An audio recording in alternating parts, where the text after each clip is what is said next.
This is a witness whose credibility has been challenged, and we can talk about the Republican members who are going after him.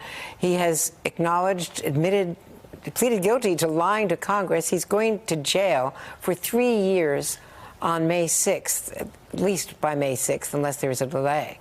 Yeah, I think actually one of the biggest takeaways from today, apart from all of these new factual revelations, is Michael Cohen's demeanor and the way he's held up under questioning from Republican members of Congress. I mean, they've been pushing him hard, but their attack on him is that he's a liar, that he lied and he's admitted to lying, never being able to reconcile the fact that the reason he was lying was because he was covering up for Donald Trump, the president that they are now trying to protect. I thought one of the moments of the hearing was in this exchange with Congressman Paul Gosar when he said, look, I was doing for years what you're doing now. You are continuing to cover up for Donald Trump. And I think that's the question all of them have to ask themselves. There's an odd dynamic in this hearing that Michael Cohen, an admitted liar, a person we all watched during the campaign do interviews and perform, I will say,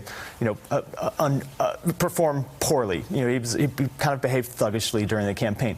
He's the person speaking from a position of moral authority here versus these House Republicans. And if I were them, I would ask myself, how have I put myself in this position that I'm the one coming off worse in these exchanges than someone who's now a convicted felon?